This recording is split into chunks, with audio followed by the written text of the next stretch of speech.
Mr President, first I want to congratulate the rapporteur Claude Turmes. The gloom-mongers said we would never reach agreement on this directive, but thanks to his great skill and determination we did.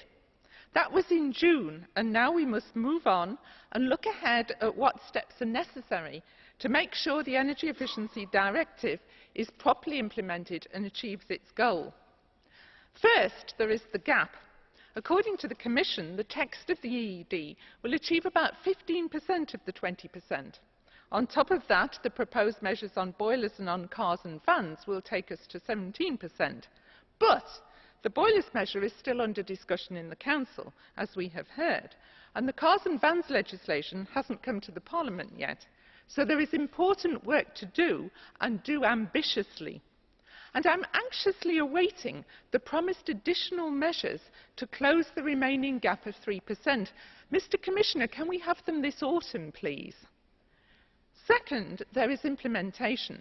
The directive calls for all requirements to be implemented by 2014. That's only 6 years before 2020. I hope that lessons have been learned from the Energy Services Directive.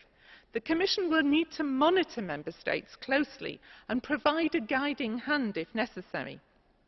Finally, the 2050 national roadmaps.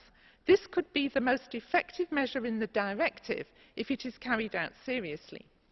To reach 2050 greenhouse gas reduction targets, the existing building stock needs to use 80% less energy than today.